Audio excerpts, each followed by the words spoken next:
welcome to this week's episode of Just My Opinion. I'm your host, Jeremiah Sirles. We're back in Lincoln. New setup, got the jerseys behind me. We're back here, and this is going to be the new home for a while, so I'm excited to be back at the little studio setup in here, and it's going to be a really good time to be back, and yeah, we're back here. So we went to the Northwestern game this weekend. I was there, sat up on West Stadium because I cannot sit with the fans. We got to see the 13-10 win. It was ugly. It was so ugly. I mean, it was absolutely ugly. But a win is a win. And I want to touch a little bit more on that later on in the episode. But, I mean, we have to start understanding that this is going to be what our wins are going to be like as we continue through this rebuild process. Not what we're used to seeing, not what we want to see, but what they're going to be as we can go through and look back on the era of what was Riley era and Bo era. And as you go through there and you look through some of their wins early on in their program, they were very similar to this win. So we're going to touch on that a little bit later. I want to talk a little bit about the event that I had in the Rail Yard on Friday night with Matt Slauson. We had a live event there. This is our second week doing it, and it was a really, really good time. Wasn't anyone there because of the weather, but it was really good conversation. If you missed that, you can check it out on my YouTube. Matt Slauson gave some great advice and some great insight onto what the Husker offensive line is going through and what it's like to play as a young guy, because he played as a true freshman. I played as a true freshman, and we got Cam Jurgens in there. You got Trent Hickson in there, young guys, what it takes for them to really develop and go into be a good player. We also are going to go ahead and talk about our normal 4 keys to victory like we do every single week. We got a lot to talk about on that because I tweeted out those things, and someone actually brought to my attention, it's like, how great would it be if we could do all 4 of those things? And really all we did was we did it one time, Northern Illinois. It's the only time we've done all 4 keys to victory. We'll see how the Huskers fared this week in our keys. We'll look at the opening drives on both offense and defense and see how those guys did. We will also answer all your questions concerning with the Huskers, what they saw, what you didn't like from them, what you did like from them. And again, this is a live interactive show, guys. If you're in the chat, if you're watching, please ask questions. I want to know what you thought about this game. I really want to know what you thought about this game. I want to know what your feelings were, what your gut was. My heart was racing, and I mean, I jumped probably high enough to block the kick, which wasn't very high at all at the end of the game because I was so excited for this Husker team because I feel like I'm that invested. If you feel that invested, let me know. Please ask questions away. And Jordan Westerkamp joins the show. We'll get to relive a little bit of what that 2013 Northwestern victory was like as I dogpiled on top of him and almost died. So we'll catch up with him, see what he's up to. I know he's done a stint in the NFL, CFL, and I think he's getting ready to go into the XFL. So that'll be really fun to catch up with my good buddy there. I give my key takeaways from this past week's games. We take a quick preview at the upcoming for Minnesota because the Huskers have a hell of a challenge walking into Minneapolis next week into TCF with Row the Boat, who I'm not a huge fan of, but that's all right. He's got his team going. They're 5-0 right now, and they're rolling pretty good. And lastly, we give out this week's game balls, which I'm sure if you watch the game, you have a pretty good idea of where they're going. So let's dive right into it. Let's start with our keys to victory, as we always do.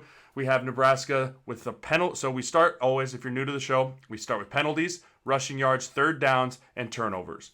Those are the 4 things every single week we take a really, really good look at, and we really see what it is those 4 things can lead to wins, losses, whatever it might be. And like I said, the goal is to win 3 of the 4. If you can win 3 of the 4, I will say you win the game 90% of the time. You go 2-2, which you're about 50%, you only win 1 of those, and you're probably going to lose the game. This week, kind of a weird deal. So let's start with penalties. Every single week, this is a huge deal because every single week, it seems that the penalties pile on more and more, happen at more crucial times, and they hurt us even more than they have been in the past. So Nebraska had 8 penalties for 74 yards, Northwestern 6 for 50. So Northwestern wins that category. That's 1 for them. And the problem with our penalties, guys, is I can live with a holding here and there. I can live with a roughing the passer here and there. The ones I can't live with are the false starts, the illegal shifts, the illegal formations, the neutral zone infractions. Those are the ones that are killing us. And when I mean killing us, I mean absolutely drive killers, game over. We are going to lose games because of these penalties. And I seem a little fired up about it because I know that the coaching staff really does preach on this. I've been around this staff. I know they preach on it. I know that they tell these guys this stuff can't happen. And it pains me as an offensive lineman to see the center jump off sides or a tackle jump off sides or the quarterback jump off sides because they're drive killers. For example, let's flash it to 3rd and 1, first drive of the game. 3rd and 1 is a great great time for an offensive lineman. You know you can set the tempo, especially early in the game. We're going to run the ball. We don't care if they know it. We don't care if the whole stadium knows it. We're going to run the ball. We jump off sides. It puts our quarterback, who's already struggling a little bit, now into a 3rd and 6, and we throw an incomplete in the ball, and we turn the ball over on downs after what looked like a promising drive. And it's things like that that really will just kill you. And it happens with young players, but it's just starting to really grind my gears. And a team like Northwestern, what makes them so good is they don't beat themselves. They know they're not as talented. They know that they don't have the skill position guys necessary to compete with the high level of the Big Ten week in and week out. But they know that most of those teams will end up beating themselves. They will put themselves in bad positions. And Northwestern did a fairly good job. I mean, 6 penalties for 50 yards is not very many. And they did a nice job of not beating themselves. Granted, there probably was a pass interference call that should have got called at the end of the game that wasn't. Happens. There was a blatant holding penalty on Mo Berry that no one called. Again, the false start on the punt, Jimmer, you come in. The false start on the punt was a killer too. You can't do those things. I mean, look, I'm going to go to the NFL. The NFL is the pinnacle of football, right? Last night, the Dallas Cowboys are getting ready to kick a field goal to make it a 1-possession game, and then they have to do the onside kick, obviously. And Money Maher, he makes the first one, but a guy jumped off sides, which is inexcusable, which then backs him up, and he misses the second one. So it's a combination of everything. So those things are really got to get fixed. Those things cannot linger anymore into this season. Second key, rushing yards. Nebraska, 40 rushes, 133 yards with only a 3.8 average. That's horrible. There's no way around it. It's just not good. I mean, Wandale Robinson is not even really a starting running back for us, and yet he has 7 carries for 44 yards and the lone touchdown of the game. And it was a great run by him. I mean, incredible. He juked 2-3 guys, make guys miss. But the problem is Mo Washington being suspended for the first half. I don't know enough about that to comment on it. I really don't. But something's got to happen with the inside senior leadership to really step up and be like, Mo, we need you. I hope he's okay personally off the field. I do, because I will never say that off the field stuff trumps on the field stuff. So I don't know what Mo's going through personally. I hope he's okay. I hope nothing's going on that's too serious. But I know he's got some distractions back in California. However, I hope that the senior leaders, I hope Darian Daniels, I hope these captains, even Farniak and Adrian really even being a leader, can reel him in and say, you are very important. Our success on rushing the ball has come from Mo Washington. I know he didn't play at all. He was suspended in the first half, and then he came back in the second half, had 4 carries for 7 yards, I believe, and just 5 carries for 4 yards, and just didn't look like he was with it. He didn't look like he was in on it, like he was all in on the way on it. And that's not good, because without him, our rushing game is abysmal. And then our second leading rusher was Noah Vertel, who he only played like 10 snaps, and he had 7 rushes for 33 yards. So the one thing that was nice to see in him is he was at least decisive with the football when he was running the ball. He put his foot in the ground. He got north and south, and he made good decisions with the ball. Dedrick Mills, 10 carries for 26 yards, 2.6 an average. So our running game still 6 games into the year. I really, really wish that it wasn't where we're at, but it's where we're at. There's no way around it. We are a struggling offense all around the field. That's just how it is. There's no wide receivers stepping up. There's no running back stepping up. And now that our quarterback's hurt, I am very worried about this offense, especially in the run game. So we're going to touch more on that later on. Let's jump down to our third key, which is the third downs. And, Northwestern, actually, they had 41 rushes for 157 yards. So, again, Northwestern wins that category. Right now, Northwestern has won 2 of the 4 keys to victory. So Northwestern, and their leading rusher was Aiden Smith, 16 carries for 64 yards, and then Drake Anderson, 13 carries for 64 yards. This is disheartening because, no offense to Aiden Smith, but he's not a dynamic rusher with the ball in his hands. And he did not beat us off his athletic ability. He beat us off of their scheme. And I'm going to touch on that in a second, but just remember that name, Aiden Smith. They're starting, I think there's their third or second string quarterback was their leading rusher. And then you had Moten, 4 for 24, Evan Hall, 7 for 10 yards. So there's a lot in there that you look at and you say, okay, well, they had the same amount of rushes, 40 rushes, 41 rushes, and they only had 20 more yards.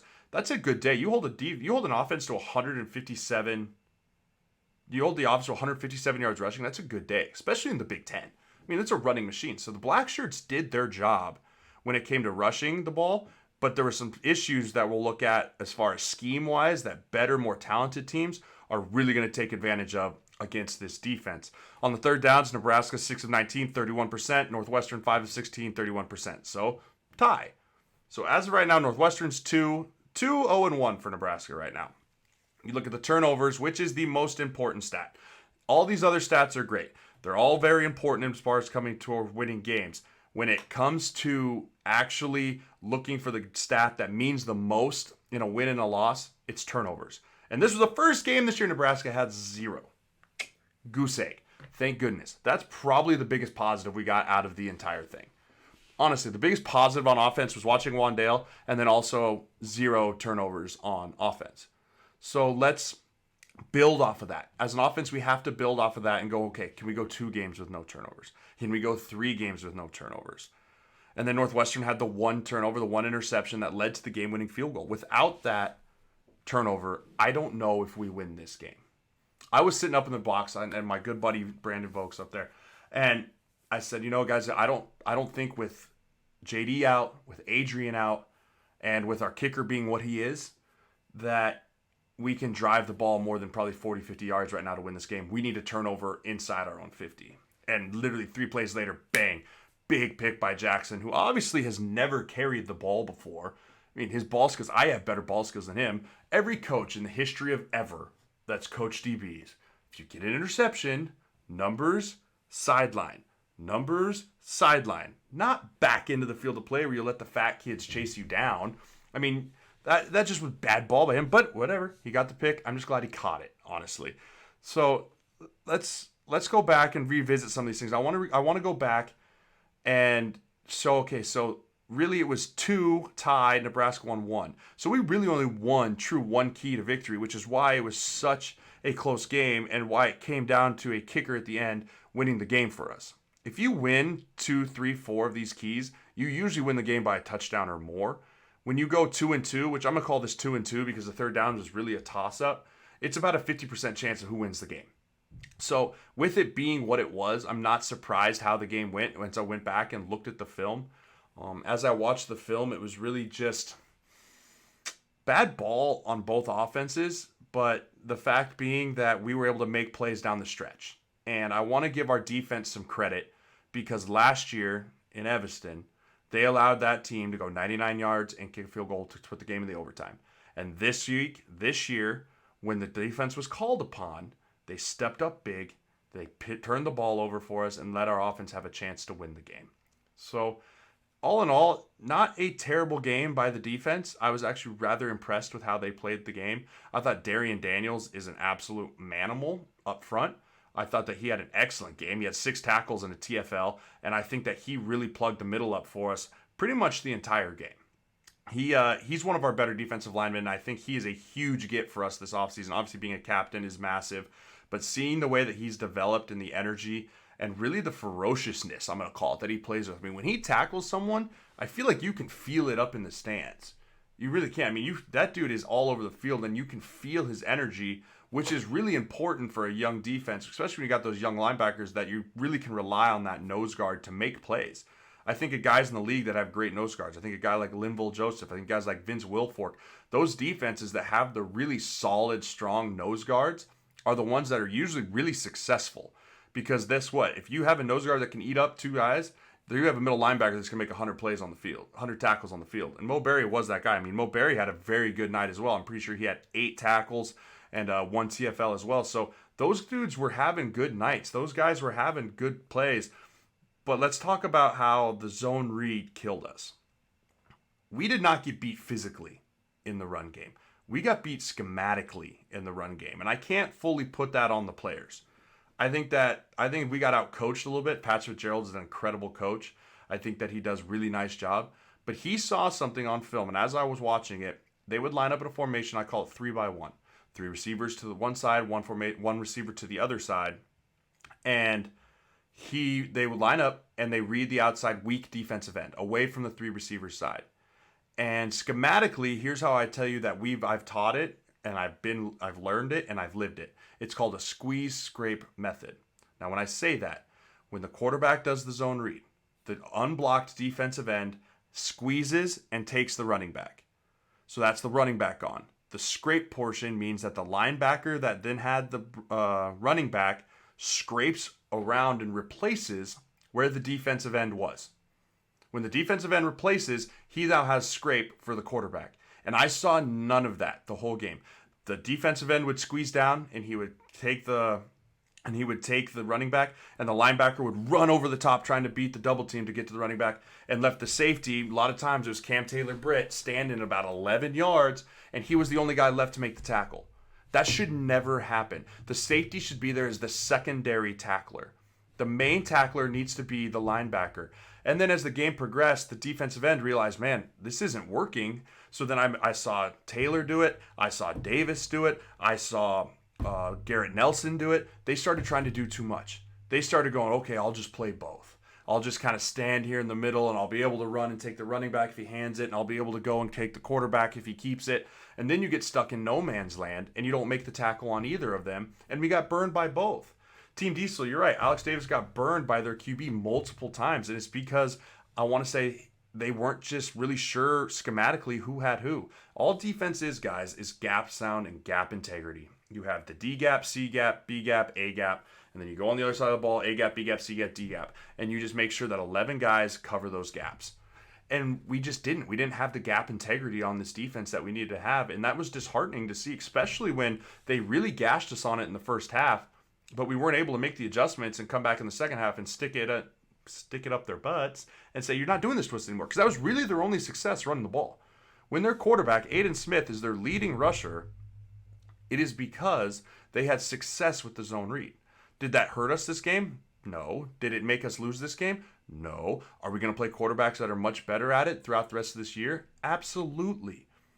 Absolutely, guys. I believe they watched what Justin Fields did to us on the last game, and they were like, wow, okay, let's try and expose that again and get the quarterback run going, which is why I want Adrian to do it. Adrian can be so dangerous. We watched what Aiden Smith for Northwestern did against the Blackshirts D. Imagine if Adrian can start doing that on a consistent basis. He'll have average 100 yards a game. He'll average a touchdown a game. And so I want to see us incorporate a little bit more of the zone read into this game, especially with Noah. Noah can run the ball. If Noah has to play this week, I fully believe he can run the ball. So a lot going on there in the running game, and I really just want to see our defense make the halftime adjustments. I feel like against Colorado, against Northwestern, and even against Ohio State, we struggled to make adjustments in the second half, not just from the player standpoint, but I think the coaches need to help these players understand a little bit more that when you go into halftime, it's not just it's a break. No, you have to really make mental adjustments. And then I want to talk about it a little bit more before we get Jordan in here in about a couple minutes. The officiating. So I sent out a tweet saying I thought the officiating was horrible, and as I go back and I rewatch the game, yeah, it was bad. The officiating was horrible on both sides. I don't just say that because Nebraska was supposed to get more calls than they did. However, I think that pass interference at the call, and that was a 100% pass interference, and I'll stand by that to the day I die. Will Honus absolutely killed that guy. But the roughing the passer call, I'm not really sure was a true roughing the passer call in college. In the NFL, 10 times out of 10, that's a roughing the passer call. In college, that's not Tom Brady. All he did was launch himself into him, hit him in the chest, and landed on top of him. That's fine in college. Unless we're going to make the rule that it's the same as college, I don't want to see it called. Blatant holds on their offensive line all over the place that weren't called. We had a couple holds as well that didn't called. So I just think overall, it was a very inconsistent called game from the referees and a poorly called game by the referees. So I want to see the Big Ten maybe have something to say about that, maybe put that crew on notice and see if that's something that they want to do again. Or, I think that there needs to be some ownership in the officiating of some of these games, because in the NFL and in college, I think it's starting to get a little out of hand. So those are my quick takeaways from our 4 keys to victory. I want to welcome in now a good buddy of mine, Jordan Westerkamp. Jordan is one of my good friends. We played together at Nebraska. He was the winner of the 2013 Northwestern game from the Hail Mary given by Ron Kellogg. And he joins the show. He's a 2-time All-Big Ten selection. Please welcome in Jordan Westerkamp. Jordan, how are you, buddy? I'm good, brother. I'm glad to be on the show. Thanks for the invite. Oh, absolutely. I thought, okay, we're playing Northwestern. Who's a good guest? I was like, who? I was like, well, Westy's from Chicago, and I pretty remember us almost dying together in Yep. 2013. So I I thought, appreciate what you did. hey, I did my best. So let's rewind the clock a little before we dive into this game, Right and on. relive a little bit because I'm sure you've told this story 100 times. But for those of you that haven't heard, we throw the touchdown, right? I've already tore my shoulder up like 3 plays prior. I'm dying already. And we throw it. I run down there. I'm like, oh my gosh, he caught it. And I remember like getting on top and like, bang, I jump on top of Jordan, like, yeah. And then all of a sudden the weight of the world just starts compressing us. And Jordan's Yep. screaming at me. Jordan's going, get off me, get off me. And I'm like, I can't. I'm crying. I'm yelling. And we finally like pull our way out. And I start having a panic attack. I had to have my jersey cut off of me in the locker room. I'll never forget. Everyone's celebrating. I had my feet up on the lockers, and I'm just hyperventilating. Mark and Drew and everyone over there taking care of me. But Jordan, what did that game mean to you? Looking back on it now, we're a little bit removed now, but I still remember it like it's yesterday. What did that Northwestern game mean to you personally and like for your career as the Husker? Yeah, it was huge. It was huge. I was a freshman at the time, so to have a play like that right at the end of the game, it was unbelievable. A moment I'll never forget. But yeah, just huge. And being from Chicago, I knew Coach Fitch prior, and I knew a ton of guys on the team. Went to high school with a couple, and I played against a couple in high school. So it was just a huge game, and to be a freshman, that moment, it was unbelievable, and it'd be something I'll never forget in my entire life. Absolutely, man. I mean, that it was so much fun. It was something to go there, and you've actually got to play Northwestern a few times now. You were all in the Right. Big Ten. How did this Northwestern team stack up to some of the ones that you've watched over the years play? The one that marched into Memorial on Saturday. Yeah, they seem to be a little down this year, but Coach Fitz always does a great job. He's a fantastic coach. He's been in the Big Ten a long time.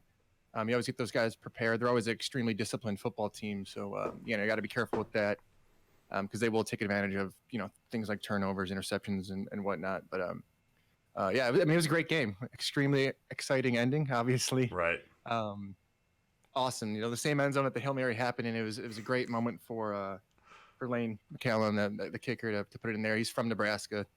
So a huge moment for him, and I'm happy for him and happy for the entire team. Yeah, me too. Couldn't have been a better win for those guys. So, Jordan, now that you're out of Nebraska, you had a little stint in the NFL. What are you up to nowadays? Let everyone know kind of where you're at and what your plans are for the future here.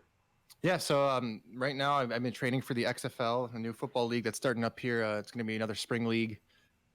They're having a draft next week, so I received a commissioner's invite Let's for go. that, so I should be part of the XFL draft. It takes place next week. So yeah, just training, getting ready for that. Not sure where I'll end up. I'm hoping to get drafted and find that out next week and just go from there. I mean, you know how it is. It's a roller coaster. But all you can do is just keep preparing, keep staying ready, and then whatever your name's called or your number's called, just be ready to go and do everything you can to keep it going. Yep. Have you got to come back at all for any games or anything since this season, or have you been back to Nebraska at all? Not this season. Last season I was there for the Michigan State game, which was another great game. A snowy day. It was real cold. Yes, I remember. was. I was there for But that it was one as well. yeah. It was a great game too. But I plan on coming back for the Wisconsin game. So Oh, yeah. that's in the middle of November, I believe. But yeah, just some scheduling conflicts and whatnot. So hoping to get back to that game. That'll be a big one as well. Absolutely. Let's talk about these receivers a little bit, Jordan. I'm not no expert on the position. I'm not going to pretend to be, but there's been a lot of talk on the receivers having some issues this year. I mean, besides J.D. Spielman, we're really looking at a group that doesn't have a collective 10 catches between the rest of them, besides if you put Wan'Dale Robinson. What are some guys like Noah and Duke and some of those guys that what are you seeing from these young guys, or what are you not seeing from them that's kind of raising these question marks at the receiver position? Right. Yeah. Like you said, JD's been doing well, and Wan'Dale, he's been just exploding out of the scene. He's had some pretty big games here, and it's amazing. He's only a freshman, and I saw Right. he's a Big Ten freshman of the week, and hopefully he continues that success. If he continues to work hard, he's going to be a great player. Great player, and he's got a lot of time left at Nebraska, so it'll be exciting to see how he grows. Same with JD. I mean, those guys kind of always show up, so it's good to see how they've been doing. And same with Mike Williams, another guy. He's a senior though, but they kind of have a mixed group there at their wide receiver position. Some young guys, some older guys, and Noah and I kind of bring in the tight ends. Sometimes I include them as receivers as well. That's fair. That's fair. Cole and Allen. That's fair. Yeah.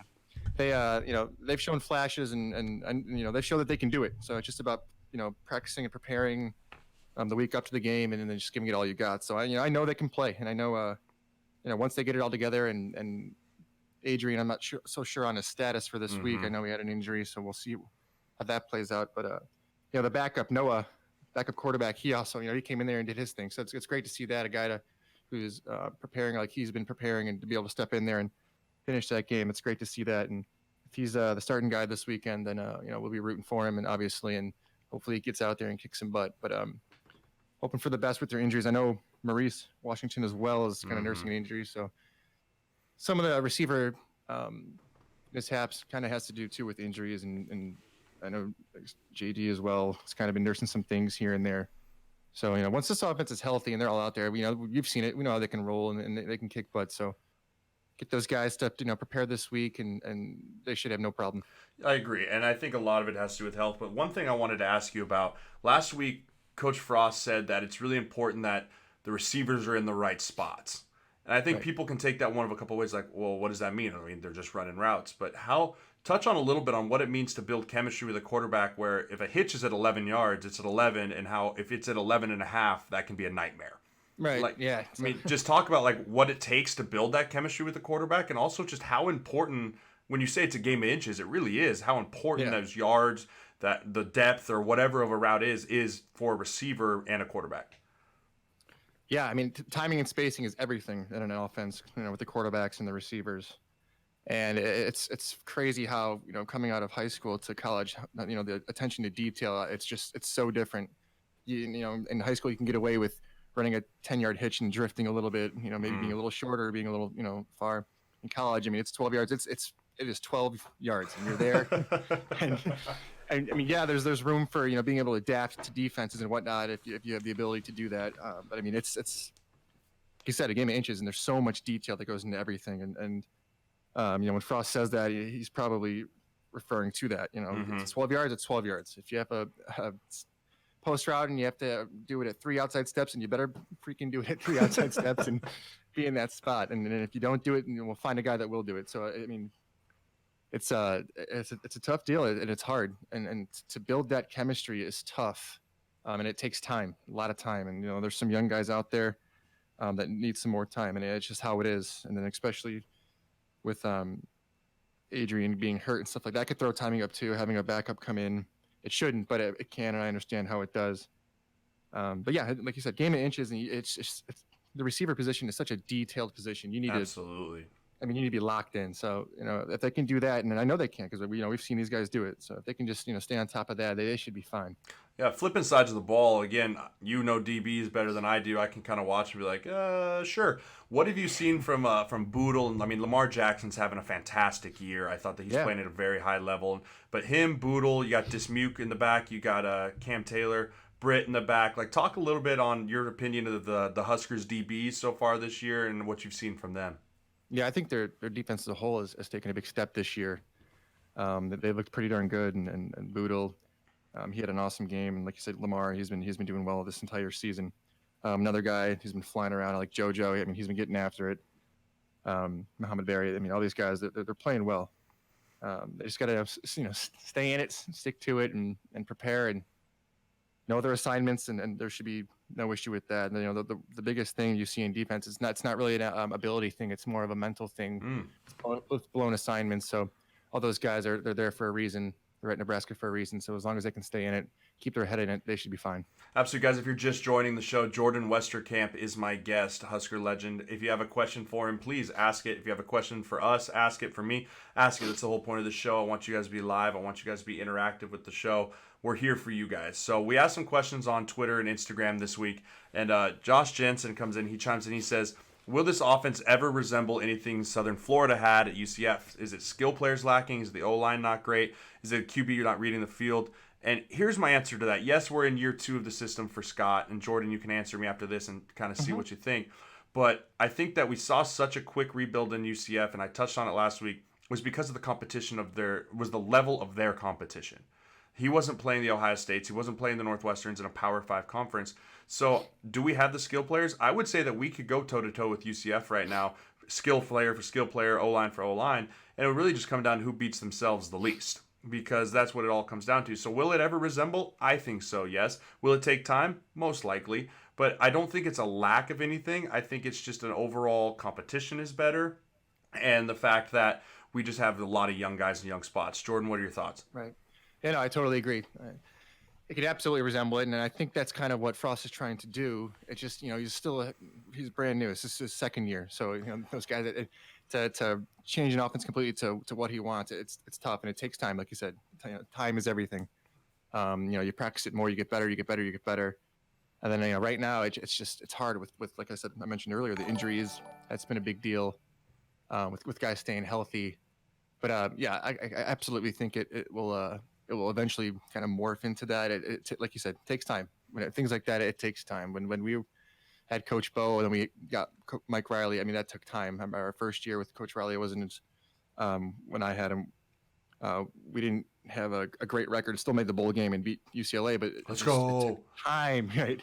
It took time to understand his offense and his offensive mindset and kind of change things and it'll get there. It'll get there. These guys will keep working. They got the right guys, and I also think recruiting is a big thing. For us, the second year, he still is trying to get some guys into the program that he wants, and it'll take time, but he can do it. I know they can do it, and we've seen flashes of it. So let's touch on that a little bit more, Jordan. What is it like? I never had to do it. I asked this of Kenny a little bit too. What is it like to have to switch coaches while during a tenure in college?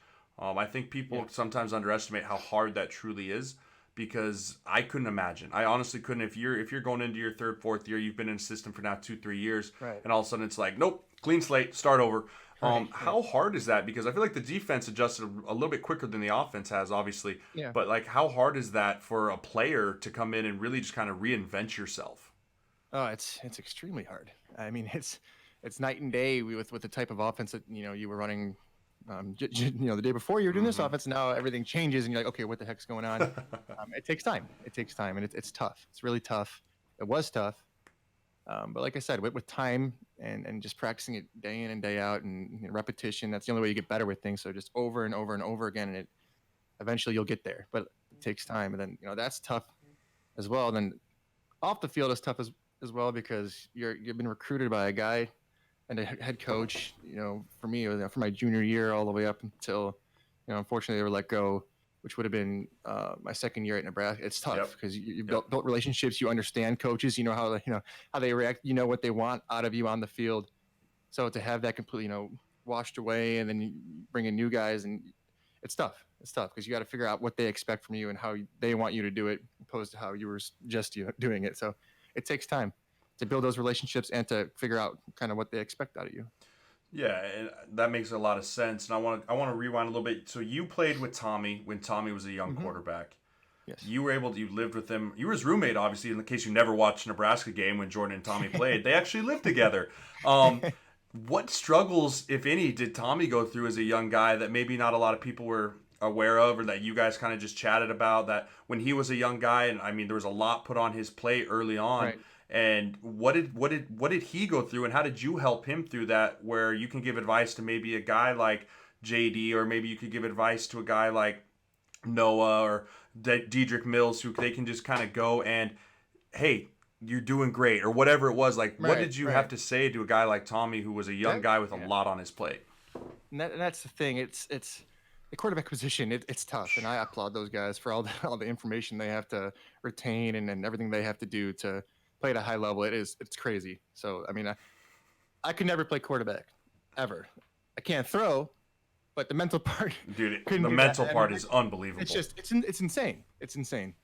So I applaud those guys, and as a receiver, for JD, just hang in there and tell the quarterback to hang in there and just make sure he's doing everything he can do to be prepared and do the best he can. It's hard. I mean, the transition from high school to college and being a young quarterback, it's hard. You rarely see freshman quarterbacks that are starters, across the entire country. I mean, they're rare people. So it's a tough deal, and it was tough for me as a receiver to go from high school. And I talked about the attention to detail earlier, and it's like times a million for the quarterback. So I mean, it's crazy tough. And Tommy did a fantastic job, and especially with the coaching changes as well. I adapted and did the best he could. So it was fantastic to have that.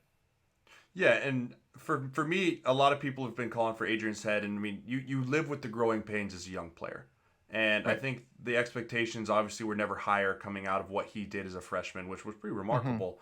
And Right. to expect him to live up to that kind of expectation, I feel like was a tad unrealistic.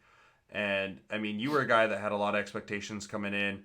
Does that wear on you? Is that something that you feel day in and day out if you have these higher expectations as you got more advanced in your career, as you started to have better seasons and people start expecting more from you as the years go on through college? Did that wear on you at all, or did that put some added pressure on you, or were you able to kind of just let that roll off and not really Yeah. affect you? A little bit of added pressure, but I was able to let it roll off. If I I never worried about the outside opinions. It's everything that was Mm-hmm. inside the stadium, the coaches. Right. Um, yeah. So I mean, I never really paid attention. If I had a bad game, I just it was what it was. As long as I'm doing everything I can during that week or in the off season to make sure that I'm preparing and I will be ready. You really can't worry about those things. Football's a crazy game. Sometimes you'll have fantastic games, and other times you just won't. It's just kind of how it is. And as long as you're preparing, I mean, there's really not much more you can do. So it's tough. And obviously Nebraska is a humongous football state. They Mm-hmm. live and breathe and love football. So there are high expectations, and you kind of just got to live with that and make sure you're doing everything you can do. Of All right, Jordan, as we're wrapping up here, I appreciate your time. But looking course. forward here, we have Minnesota, that we got a bye week. Then we got two more games in a bye week, and then we finish with Wisconsin, Maryland, Iowa. Yes. I mean, realistically, I think Nebraska can still get to a bowl game. I think eight. Definitely. I think 8 wins is still very, very reasonable for this team. What do they have to do going forward to reach those 8 wins?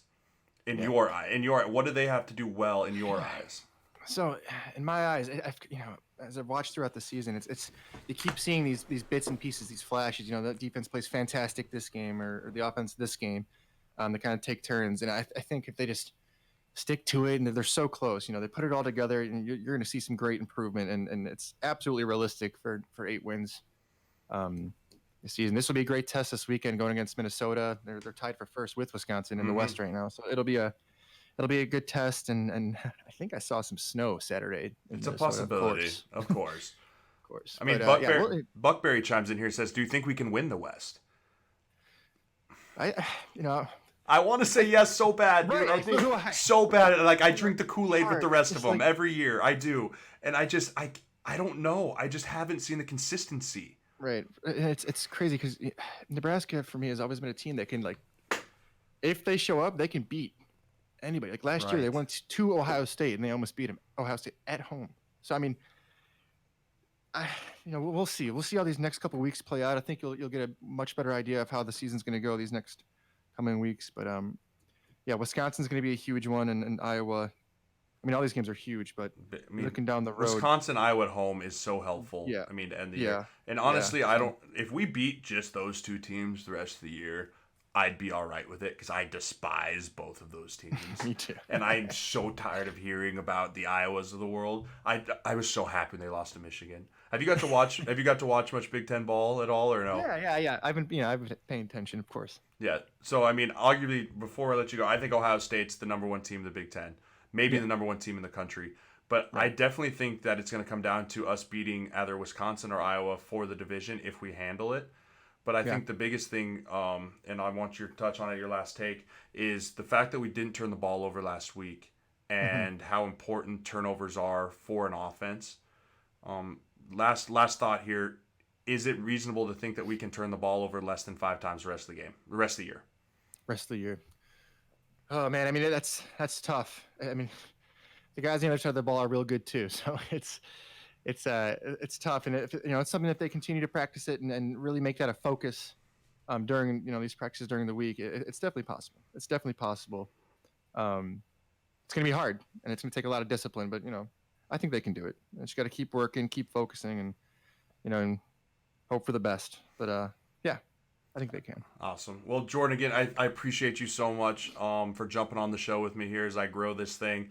And best of luck coming up in the XFL draft. We'll all Yeah, be thank you following very you. much. We'll all be following you, but of course, and stay in touch, buddy. And if you ever need Of anything, let course. me know. Yeah, man, appreciate you having me on the show. This was awesome. It was great to talk some Husker football. It's been a while. Absolutely. Appreciate you, Jordan. Take care, buddy. All right, man. Bye bye. So it's good to catch up with Jordan. I love that guy, man. He's such a good kid. When he came in as a freshman and really popped, I mean, he came in and you could just feel that he was going to be a very good player. And watching him develop through, as I was in the NFL and watching him develop for Nebraska and turn into what he was awesome for me. I think he's going to be a great receiver in the XFL. I honestly believed he could have played in the NFL, but so much of the NFL is just timing and spot. You got to be in the right spot. You got to be in the right timing. Again, guys, if you have any questions, you just joined the show. Jordan Westerkamp just was my guest. Please ask them here. I see you say that you think that Wisconsin's going to win the West, but always hopeful. I would agree. I think Wisconsin's the front runner in the West right now. They look damn good with Jonathan Taylor. They got a quarterback out there who's doing a very nice job in managing the football games. He's not throwing interceptions. He's doing a nice job with that if they can hold on to the ball. But I do think that we have a chance to make a run. We need a healthy Adrian. We need a healthy JD and a healthy Mo. If we don't have a healthy three of those guys, we're really going to struggle to score points.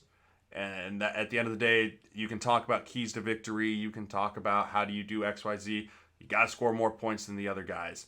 And I mean, 87 comes in here and says we can win a lot of games if we take care of the ball. Absolutely. But right now our biggest problem is taking care of the football. So I hope if Adrian comes back, I hope he's healthy enough that he's not worried about his knee or whatever it is, and he can worry about ball security. And if Noah comes in, if you're a backup quarterback, your sole job is to not turn the ball over and give your chance team to win at the end of the game. Matt Barkley for the Buffalo Bills came in 5 days later. He signed 5 days later, started against the New York Jets, didn't throw a pick, threw two touchdowns. We won the game. He now signed a $2 million extension because that's what you have to do as a backup quarterback. I think Vedral knows his role. I think he knows that. I think he knows Adrian is our guy. But guess what? That doesn't mean he's not going to go out there and make the most out of his opportunities when it comes down to it. So let's put this game to bed. Let me give you my key takeaways from this game. And then I want to preview a little bit of Minnesota because Minnesota's a very good football team. We just touched on a little bit. They're 5-0 coming into this game. A lot of confidence. But before I put this game to bed, let's talk on what we needed to see from this game and what I want to see moving forward. First, we need Khalil Davis back. I underestimated how much that guy gets in the backfield. He is a force. He's a very good player. He is an NFL-type player. You put the Davis brothers and Daniels in the middle there, they're a disrupted force. And I thought Stilley came in and played a very solid game. And Stilley's a very solid player. He doesn't quite have the athleticism that the Davis brothers can bring in the pass rush game and the power that Khalil brings. That being said, I want to see some discipline out of the Davis boys. I didn't like what Carlos did where he almost got the personal foul, mouthing off to the ref. They play with some great aggression, and I love that out of them, that they're aggressive players. But it has to be controlled aggression.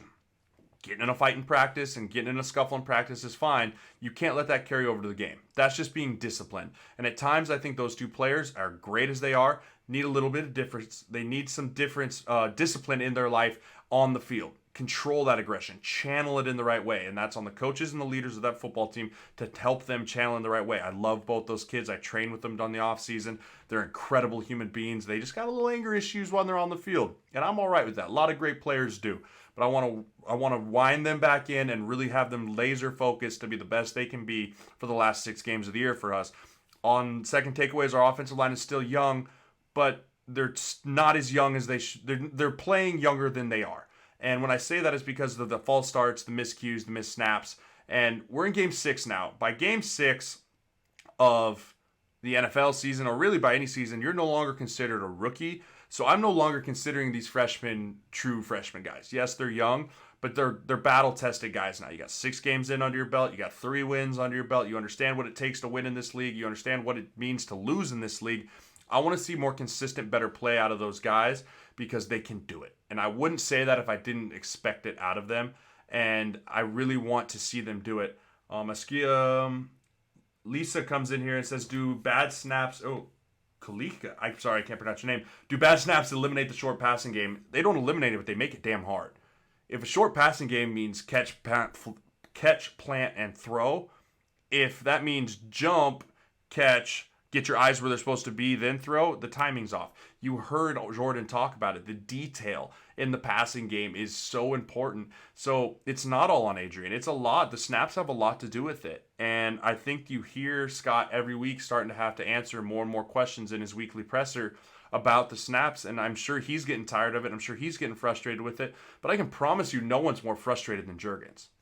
I can absolutely guarantee you no one on that team is more frustrated with the snaps than Cam Jurgens. So I have full confidence that he's going to figure it out because they have been up and down. So it's not like they're consistently bad. He has some bad ones. I mean, the first play of the game was a high snap. You can't do that. You can't let the quarterback be like, oh, man, and pull him up. I do not believe that you should put Farniak over at center. I don't think so because, like I've talked about, you're building off of Jurgens. If you really believe that he's going to be your center for the next 4 years, you got to let him get in there and bloody his knuckles. You got to let him get green in the gills, and you're going to take your lumps with it. But again, guys, we're in a rebuilding phase. We weren't expected to win it all this year. The fact that we're even talking about we could maybe win the West is just showing that what we expect is not always what we deserve. We expect them to do really well. We don't deserve the fact that they're going to go out there and win 10 games this year. We wish it was. And that's kind of always time to hope as a Husker football fan. But we have to understand and we have to take a step back and allow them to rebuild on the backs of young guys and understand that that means that there's going to be times and there's going to be games that we're going to lose because of the young guys, but there's going to be games that we're going to win because of the young guys. Wan'Dale Robinson being a prime example of that. Jurgens was originally recruited as a tight end. That also is something that I think we need to talk about. That dude's never played offensive line before. So not only is he worried about the snaps, he's worried about his footwork, he's worried about all of that. Playing O-line is much like receiver, detail-oriented, but in a different way. It's very much, okay, if he's a 3 technique, meaning an outside shade on the offensive lineman, I can only take 2 steps so I'm not out of position. If you take 3 steps, you're beat. You take 1.5 steps, you're beat. And so he's worrying about all of that as well on top of the snap. So again, I don't want to pull him. I think we leave him there. We take our lumps with him as a young guy, and we just continue to move on. The other thing is, do we have confidence in Noah? I do. I think that Verdal is going to be, am I saying his name right? Verdal? Is it Verdal? I keep pronouncing it wrong. Whatever. I think that I have a lot of confidence in him. He's been in Scott's system. If Adrian can't go, I expect a big game out of Noah. I mean, he's 5 of 10 on the year for 77 yards, and he's got over 36 yards rushing on the year. I think if he has to be our starter going up to Minnesota, we're going to see Scott open up the playbook a little bit more because he kind of has a little bit like, okay, I know I can let Noah run whatever, and he knows what Noah's good at from being down in UCF. So I think that if he does start, we might see a little bit of a tweak in the offense. I mean, he's fast, he's run. I think someone in chat earlier told me he's faster than Adrian, so we know he can run. We know that he's going to be able to make plays with his feet. I want to see him make plays with his arm.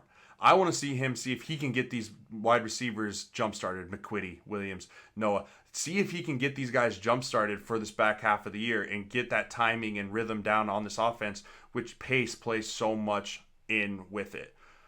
Another key thing, what's wrong with Mo? We need him. I don't know if it's off the field, on the field stuff, but we need him to bounce back. We need him on this offense. But if he doesn't want to be there, if he wants to not be a team guy, and I'm not saying that he isn't, I don't know him personally. I've met him a few times, but I really want to see him become either the guy or kind of back away and let someone else take that role. I don't want this in and out guy. You can't have that as a player. And I want to see him. I want the players to challenge him. I don't want the coaches to challenge him. I want the players to challenge him. Because that's really the only way that's going to get through to him. Coaches are great, but you can only hear something out of a coach's mouth so many times before it's in one ear, out the other. You have a peer come to you. You have a leader on a team, or 2 leaders, or 3 leaders, or 5 guys come to you. It's received. So I want the players to go to Mo and have that get received to him. And Team Diesel comes in here and says, do you want to see a double QB set with Noah and McCaffrey? I don't, because I don't want to burn any more of McCaffrey's shirts or games unless we absolutely have to. Because if we burn, say for example, he burns 1 more game, then he's down to 2 more games, and we still got 5 games left in the season. That leaves too much to chance for me. I think that if we can get to 3 games left in the season, and he still has 3 games, then I would love to see what Luke can do, get him in there, see what he can do a little bit. But until then, I don't want to burn any more of his eligibility because we really need him to redshirt because he's going to be another special player when we're talking about this in 3-4 years when Adrian's graduated. Luke's going to be a really special player for us. So, Northwestern, we win on a kick that was hideous that I could have blocked. I'm 100% positive. I stood over the center and raised my hands. I'd have blocked it. But, I mean, props to that kid for coming in there, getting iced 3 times, and still being able to make that kick with the walk-off winner. Hilarious story real quick. I actually was in the Hail Varsity offices the morning before the game, and Pat Smith was the picture on the calendar for October, and it was Patrick Smith. He was a kicker when I was a senior, when he got carried off from Penn State when he hit the overtime winner. And I sent it to our group chat, and I was like, who thinks maybe a kicker will win it for us today? Ha, ha, ha. Sure enough, the kicker came up big. So Huskers win 13-10. Flush it. Who cares? When you win, all sins are forgiven. You can always tape. It's great to watch tape after win because you can always be like, correction versus like, well, if that was the play, we might have been able to win. So as a player, as a coach, everyone can breathe easier this week, put that game to rest, and move on. Let's take a look at the Minnesota Gophers. They are 5-0, and they are not an easy 5-0 team. They have grinded out these wins. I mean, they have really had to work for these wins. They've been down in the fourth quarter. They've come back from behind with great quarterback plays. So it's exciting for us. It's a challenge for us to go on the road. A little adversity. Quarterback's not going to maybe be there. Who knows? But let's take a peek at them. They're allowing 27 points a game, so we should have a chance to get some scoring. But they're also scoring 35 points a game. And they're scoring 35 points a game because they have some good playmakers on offense. They really do. But they have some turnover issues as well. They have a turnover margin of +1 through first 5 games, but they've fumbled it 5 times and thrown 3 picks. And that's not great. I mean, they've turned it over 8 times total, but they've taken it away too. They have 6 interceptions on the year. This back end for Minnesota is very, very good. They're very active in the run game, and they're ball hawks. They know how to find the ball when the ball is in the air. So we have to be very sure we're close on our details with our wide receivers and that we're on the same page with our running backs and tight ends, because if we're not, these guys will go get the ball. Another key point for them, they're only committing 4 penalties per game. Very, very low. Nebraska's averaging 8 a game. So you can do the math. That's a big deal. That's a lot of hidden yards. And the biggest, most surprising thing to me that I didn't know this until I was looking at them today, they're converting 45% on third down. Almost half the time you stop them and get them to the third down, they're converting. And that's a huge number that Nebraska has to take way down. You got to let them convert maybe 30% of the time. If you allow them to stay on the field with 45% conversion rate, you're going to get tired. You're going to get wore out, especially when you're playing a big back like Rodney Smith. I mean, the dude's got over 500 yards rushing on the year. He's averaging 20 carries a game with over 100 yards per game, averaging 5.36 yards a carry. Dude's a bruiser. And when you let him get rolling, and he just seems to get stronger as the game goes on. As I watched some tape on him, and as I looked back and watched him, he reminds me a lot of just kind of a J.K. Dobbins type. I mean, he's just going to keep coming at you. He's a big-bodied back, and we really have to make sure that we gang tackle this guy and that you hit him before he lets get a load of momentum started. He likes to get momentum rolling and then fall forward for an extra yard or two. So that's going to be really important for their quarterback, Tanner Morgan. For a sophomore, I think he's playing at a very high level. He's got over 1,200 yards passing, 13 touchdowns, 3 interceptions, and he was supposed to be a game manager this year. They looked at him and were like, man, I think if we can just get him to manage the football game, then I think we'll be all right. We'll be able to put it on the back of Smith and maybe have some jump balls here and there. But he's been able to come out and get some wide receivers. And Team Diesel, you mentioned it. I'm about to bring them up right now. They have 2 extremely talented wide receivers in Rashad Bateman and Tyler Johnson. I mean, Bateman's got 23 receptions on the year, 350 yards and 5 touchdowns. 500 yards and 4 touchdowns. He's got over 100 yards per game receiving. So they've got a back who's averaging over 100 yards rushing a game, and they have a receiver who's averaging over 100 yards receiving in a game. These dudes are going to score some points now. I don't care how good our defense is. They're going to make plays. That's what they do. This offense makes plays. Boodle and Jackson need to have fantastic games, but we also need to make sure we get to the passer. Because I don't care how good the coverage is, if we allow him to sit back there for 4, 5, 6 seconds, these receivers are going to get open. These are NFL talent wide receivers. So not only does the coverage need to be tight, the pass rush needs to be tight too, because Tanner Morgan's not a guy that's going to take off on you. I mean, he'll make some plays with his feet, but he's not the kind of guy, he's not a Justin Fields. He's not one of those guys that's going to go the distance on you.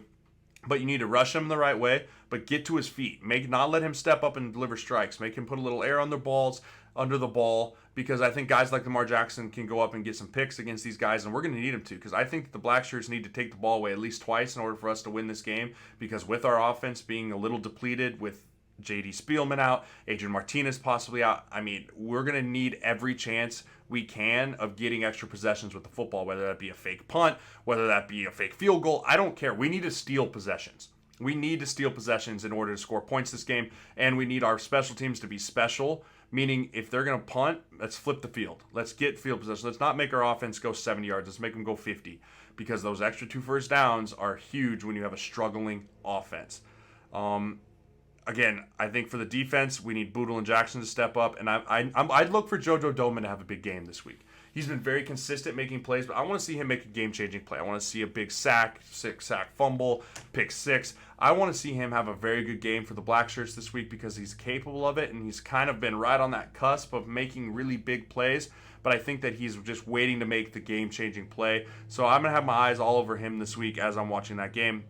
Let's flip to their defense. Their defensive side of the ball, like I said, very, very solid secondary. They got Winfield Jr., Williamson, and Thomas. They have a combined 4 interceptions through the last 5 games with just the 3 of them.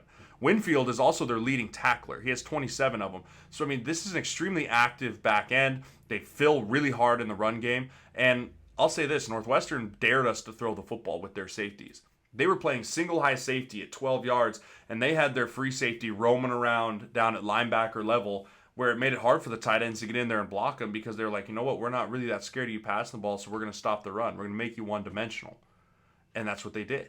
So I'd expect a lot of the same, because Minnesota's defense, in my opinion, is much better than Northwestern's defense. I think that they got a lot more playmakers, and they got a lot more length on the outside when it comes to rushing the passer. So they only have 11 sacks on the year. Their D-line, their senior D-lineman, Sam Renner, he has 2. So, I mean, it's very similar to Northwestern. There wasn't a ton of pass rushers there. They had 1 sack last week, but that was on Adrian, as Adrian had to step up in the pocket.